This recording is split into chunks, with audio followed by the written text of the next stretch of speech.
मध्य प्रदेश का राजकीय पक्षी कौन सा है? तो मध्य प्रदेश का राजकीय पक्षी जिसे दूधराज के नाम से जाना जाता है और जिसे अंग्रेजी में इंडियन पैराडाइज फ्लाई कैचर के नाम से जाना जाता है। तो मध्य प्रदेश का राजकीय पक्षी दूधराज पैराडाइज है, जिसे इंग्लिश में इंडियन पैराडाइज फ्लाई कैचर के नाम से जाना जाता है। मध्य प्रदेश का राजकीय पक्षी जिसकी लंबी पूंछ होती है और वो दिखने में बहुत सुंदर ऐसा टाइप का होता है। दूधराज जिसे अंग्रेजी में इंडियन पैराडाइज फ्लाई कैचर के नाम से जाना जाता है, जो मध्य प्रदेश का राजकीय पक्षी के रूप में चुना गया है। दूधराज पक्षी है जो अपनी खूबसूरत सुंदरता, लुभावनी यानी अपनी अच्छी उड़ान और अद्वितीय सफ़ेद लंबी पूंछ यानी कि 2 सिराओं में उसकी लंबी पूंछ के लिए प्रसिद्ध है। इसे वैज्ञानिक रूप से टेरिप्सिफॉन पैराडाइसी कहा जाता है, यानी कि टेरिप्सिफॉन पैराडाइस कहा जाता है। दूधराज है जो अपनी सुंदरता और पर्यावरण में योगदान के लिए मध्य प्रदेश के प्रतीक के रूप में चुना गया है। यह पक्षी न केवल राज्य के वन्य जीवन में महत्वपूर्ण हिस्सा है, बल्कि इसकी संस्कृति और पर्यावरणीय महत्व भी है। दूधराज के बारे में है कि जो अपनी सुंदरता के लिए प्रसिद्ध माना जाता है और मध्य प्रदेश के जो प्रतीक के रूप में भी चुना गया है, और न केवल राज्य के लिए और हमारे वन्य जीवन के लिए महत्वपूर्ण है। इसलिए दूधराज पैराडाइज को मध्य प्रदेश के राज्य के पक्षी के रूप में चुना गया है। मध्य प्रदेश का राज्य के पक्षी दूधराज जो है, तो उसका बेसिक परिचय जान लेते हैं। दूधराज मुख्य रूप से एशिया की उष्णकटिबंधीय और उपोष्णकटिबंधीय जंगलों में पाया जाता है, जिसकी लंबी पूंछ होती है और सफ़ेद और काले रंग के संयोजन और नर पक्षियों में विशेषता मानी जाने वाली सफ़ेद चमकदार पंख इसे अन्य पक्षियों से अलग बनाते हैं। इन सब विशेषताओं के कारण जो दूधराज पैराडाइज है वो बहुत अलग दिखता है, और इसलिए इसे मध्य प्रदेश का प्रतीक चिन्ह में रखा गया है। प्रतीक चिन्ह यानी कि मध्य प्रदेश का राजकीय पक्षी है दूधराज, मध्य प्रदेश का। और भारत का राजकीय पक्षी क्या है? इस क्वेश्चन का आंसर कमेंट करके जरूर बताइएगा। भारत का राजकीय पक्षी, अगली वीडियो में हमने मध्य प्रदेश का, पहली वीडियो में मध्य प्रदेश का राजकीय पशु बताया था। तो मध्य प्रदेश का राजकीय पशु कौन सा है, इसका जवाब भी कमेंट करके बताइएगा, और उसका वैज्ञानिक नाम क्या है, ये क्वेश्चन भी आंसर कमेंट करके बताइएगा। तो आगे है कि मध्य प्रदेश के दूधराज का थोड़ा परिचय है, जिसका वैज्ञानिक नाम टेरिप्सिफॉन पैराडाइसी। और दूधराज के अन्य नाम माने जाते हैं, बहुत सारे नाम हैं, जिसमें शाह बुलबुल पैराडाइज फ्लाई कैचर, शाह बुलबुल पैराडाइज फ्लाई कैचर के नाम से भी जाना जाता है। सामान्य नाम में अगर देखा जाए तो इसका इंडियन पैराडाइज फ्लाई कैचर यानी दूधराज के नाम से जाना जाता है। और दूधराज को मध्य प्रदेश का राजकीय पक्षी कब घोषित किया गया था? तो इसे 1981 में मध्य प्रदेश का राजकीय पक्षी के रूप में दर्जा दिया गया था। यानी कि 1981 से जो दूधराज है जो मध्य प्रदेश का राजकीय पक्षी के रूप में जाना जाने लगा है, और इसका इतना महत्वपूर्ण स्थान मिलता है मध्य प्रदेश में। और दूधराज का आकार जो माना जाता है 19 से 22 सेंटीमीटर, यानी कि उसकी पूंछ के बिना, यानी पूंछ को छोड़ दिया, पूंछ बहुत लंबी होती है, लेकिन उसका आकार 19 से 22 सेंटीमीटर है। और पूंछ की लंबाई बस देखी जाए तो 30 से 40 सेंटीमीटर मानी जाती है। और उसका रंग, दूधराज पैराडाइज का रंग होता है नर सफ़ेद या काला और मादा भूरे रंग की होती है। प्रमुख क्षेत्र कहाँ कहाँ देखने को मिलता है ये दूधराज? तो हमारा जो मध्य प्रदेश का पश्चिमी भाग है, वहाँ पर ज़्यादातर दूधराज देखने को मिलता है। यानी कि सरदारपुर अभयारण्य जो कहाँ पर है, धार सैलाना अभयारण्य रतलाम में है। देखो, सरदारपुर अभयारण्य धार में और सैलाना अभयारण्य रतलाम में, तो पश्चिमी मध्य प्रदेश में देखने को मिलता है। सरदारपुर अभयारण्य जो धार में है वहाँ पर मिलता है, और सैलाना अभयारण्य रतलाम में। और दूधराज के आहार यानी उसका भोजन क्या है? तो उसका भोजन माना जाता है, दूधराज सबसे पहले कीट यानी कीड़े मकोड़ों को ज़्यादा खाता है। मक्खियाँ और छोटे छोटे जो कीड़े होते हैं ना मिट्टी में, उनको ज़्यादातर वो भोजन के रूप में ग्रहण करता है। तो ये रही थी बेसिक सी जानकारी। तो आगे जान लेते हैं हम मध्य प्रदेश के राजकीय पशु के अन्य नाम क्या क्या जाने जाते हैं। तो पेपरों में इन्हीं के बारे में क्वेश्चन आता है। तो सबसे पहला माना जाता है कि शाह बुलबुल के नाम से जाना जाता है।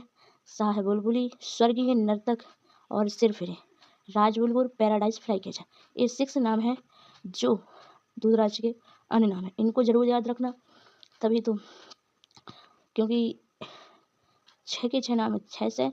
तो इनमें सबसे पहले शाह बुलबुल, और शाह बुलबुल तो याद हो जाना है, स्वर्गीय नर्तक, सिरफिरे और राज बुलबुल, पैराडाइज फ्लाई कैचर थोड़ा ए है डिस्कशन के लिए, तो इसको अच्छे से 2-3 बार रिविजन करिएगा तो जल्दी से याद हो जाएगा। हमारे दूधराज का जो आवास और वितरण है, यानी कि कहाँ कहाँ रहता है, कहाँ पर रहता है, कहाँ पर बसता है। तो जो दूधराज पक्षी मुख्य रूप से जंगलों और बाग बगीचों में पाया जाता है। यह पक्षी है जो एशिया के विभिन्न हिस्सों में मिलता है, जिसमें भारत, श्रीलंका, नेपाल, बांग्लादेश, चीन में शामिल है। यानी कि हमारा जो दूधराज पक्षी है वो कहाँ पर पाया जाता है? जंगलों और बाग बगीचों में बस, जिसमें भारत, श्रीलंका, नेपाल, बांग्लादेश और चीन को शामिल किया जाता है। भारत के विभिन्न राज्यों में भी दूधराज पाया जाता है, लेकिन मध्य प्रदेश में यह पक्षी विशेष रूप से संरक्षित है और सम्मानित माना जाता है। यह राज्य के घने जंगलों और राष्ट्रीय उद्यानों में देखा जा सकता है।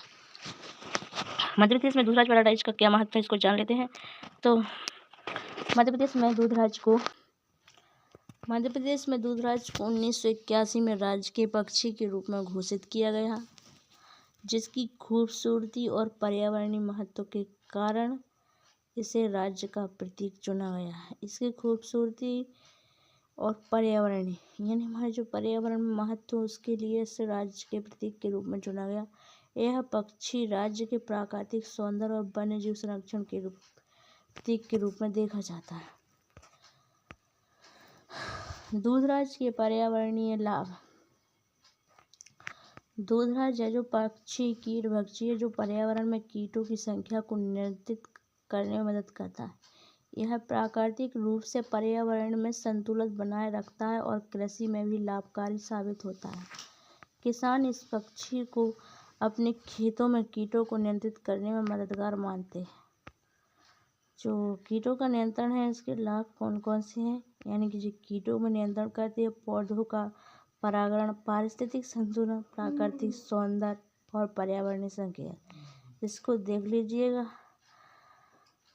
क्योंकि ज़्यादा टाइम लगेगा, इसलिए थोड़ी इम्पोर्टेंट लाइन है जो पढ़ दी है।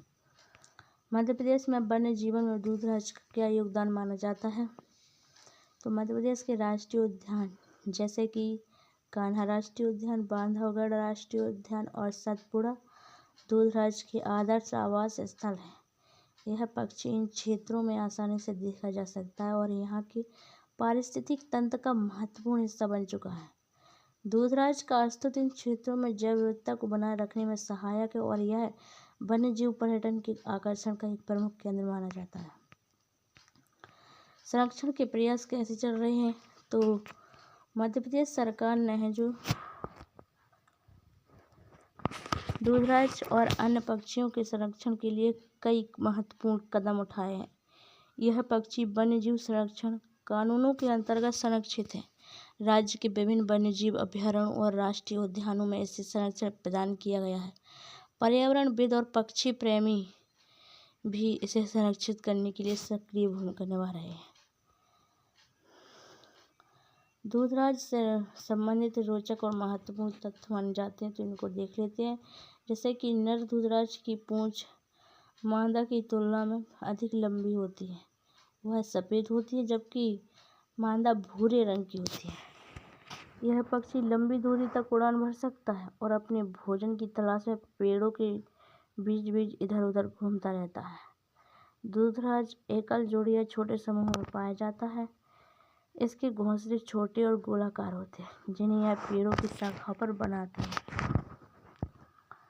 दूधराज का सांस्कृतिक महत्व। भारतीय संस्कृति में दूधराज का विशेष महत्व है। इसकी सुंदरता और स्वतंत्रता को कई लोकगीतों, कविताओं और चित्रों में दर्शाया गया है। मध्य प्रदेश के ग्रामीण क्षेत्रों में इसे शुभ माना जाता है और लोग इसे अपने आंगन में देखकर खुश होते हैं। दूधराज की उपस्थिति को सौभाग्य और समृद्धि का प्रतीक माना जाता है। दूधराज और जो हमारे अन्य पक्षी हैं उनमें क्या अंतर है, देखते हैं।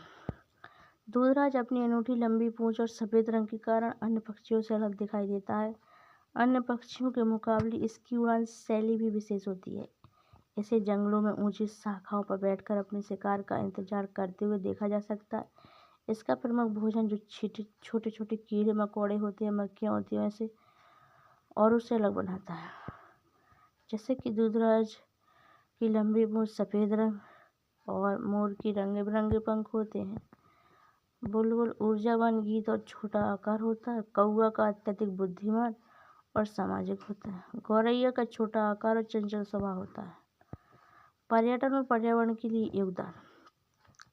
मध्य प्रदेश में दूधराज पक्षी न केवल वन्यजीव पर्यटन के लिए महत्वपूर्ण है, बल्कि पर्यावरणीय जागरूकता बढ़ाने में भी मदद करता है। पक्षी प्रेमी और फोटोग्राफर इस पक्षी को देखने और तस्वीर खींचने के लिए आते हैं, जिससे राज्य में इको टूरिज्म को भी बढ़ावा मिलता है। इस पक्षी के संरक्षण और इसकी प्रजाति की जानकारी देने वाले कार्यक्रमों के माध्यम से अब स्थानीय समुदायों को भी लाभ मिलता है। दूधराज के लिए चुनौतियां हैं कि हालांकि दूधराज का मध्य प्रदेश में अच्छा संरक्षण है, लेकिन बढ़ती शहरीकरण और वनों की कटाई के कारण इसका प्राकृतिक आवास धीरे धीरे कम हो रहा है। इस पक्षी के संरक्षण के लिए अधिक जागरूकता की आवश्यकता है। जलवायु परिवर्तन भी इस पक्षी की आवास और भोजन के स्रोतों को प्रभावित करता है। दूधराज का संरक्षण और भविष्य में क्या स्थान देखा जाए।